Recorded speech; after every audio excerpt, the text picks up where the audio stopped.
আজকে সাজনা দিয়ে পাঙ্গাস মাছ দিয়ে রান্না করব। অনেক মজাদার ও সুস্বাদু এই রেসিপি, আপনারা অবশ্যই বাসায় ট্রাই করে দেখবেন, ভীষণ মজার হয়। আসসালামু আলাইকুম, সবাই কেমন আছেন? আলহামদুলিল্লাহ আমি অনেক ভালো আছি।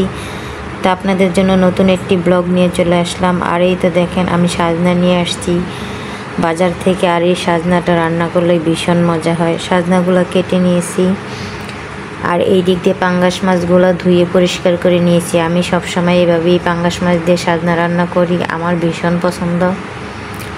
তো সাজনার একটা আলাদা গন্ধ আছে, তাই জন্য আমি সবসময় সাজনাটা একটু ভাপ দিয়ে নিই। তো সাজনা চুলায় বসিয়ে দিলাম। এখন পাতিলে তেল দিয়ে দিলাম অন্য চুলায়। এখানে আমি পাঙ্গাস মাছের তেলটা ভালো করে ধুয়ে পরিষ্কার করে দিয়ে দিয়েছি। তেলটা দেওয়ার কারণে আপনার রান্নাটা আরও অনেক সুন্দর হবে।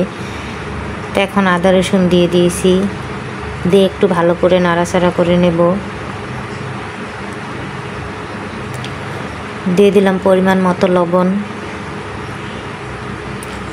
আমি রান্না করার সময় সবসময় মশলাটা অনেক ভালো করে কষানোর চেষ্টা করি। তো এখন পানি দিয়ে দিয়েছি, এখন এটা ভালো করে কষিয়ে নেব। এখন বাকি মশলাগুলো দিয়ে দেব। এই তো হলুদের গুঁড়া দিয়ে দিলাম পরিমাণ মতো, মরিচের গুঁড়া দিয়ে দিলাম। আমি একটু বেশি মরিচের গুঁড়া খাই, তাই জন্য একটু বেশি করে মরিচ দিয়ে দিলাম। এখন ধনিয়ার গুঁড়া দিয়ে দিলাম, সাথে দেব জিরার গুঁড়া। জিরার গুঁড়া দিলে খেতে অনেক মজা হয়। আমি সবসময় পাঙ্গাস মাছ রান্না করলে একটু জিরার গুঁড়া দিই। তো এখন মশলাটা আমি ভালো করে কষিয়ে নেব, ভালো করে নাড়াচাড়া করে। আবার একটু পানি দিয়ে দেব।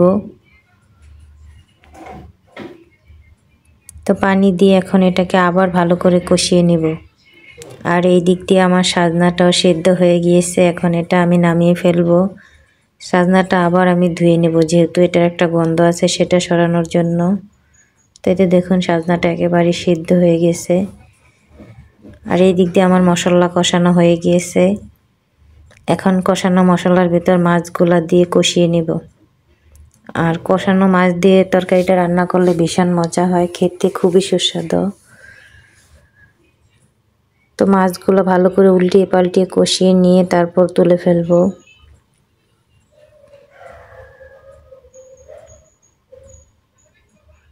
মাছগুলো কষানো হয়ে গিয়েছে, এখন আমি মাছগুলো তুলে ফেলবো। তারপরে এটাতে আবার সাজনাগুলো দিয়ে দেব।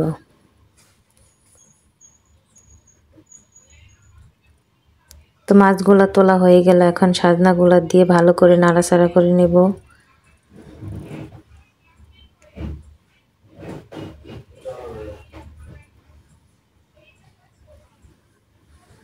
একটু নাড়াচাড়া করে একটু ডেকে দেব, যেহেতু এটা বেশি কষানোর দরকার হবে না, যেহেতু আমি সাজনা আগেই সিদ্ধ করে নিয়েছি। তো আমার সাজনা কষানো হয়ে গিয়েছে অফ ক্যামেরাতে।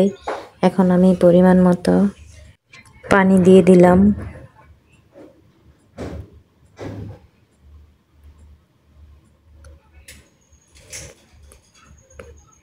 পানি দিয়ে নাড়াচাড়া করে নিয়েছি। আর এই তো দেখেন বলক চলে আসছে। এখন মাছগুলা দিয়ে দিব।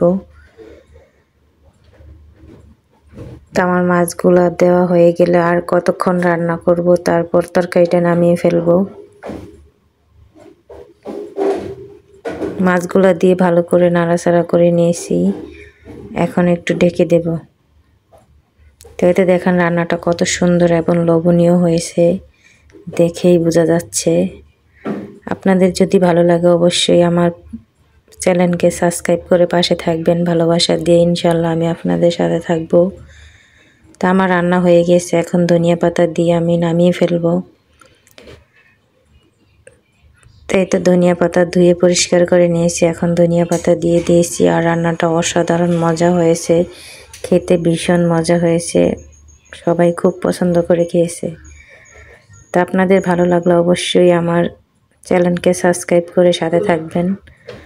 আর এখন এটা আমি পরিবেশন করে আপনাদের দেখিয়ে দিব কতটা লোভনীয় হয়েছে রান্নাটা।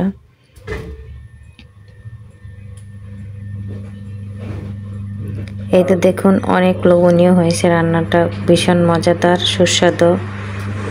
আজকের মতো চলে গেলাম, আল্লাহ হাফেজ। ভালো থাকবেন, সুস্থ থাকবেন, সবাই ভালোবেসে।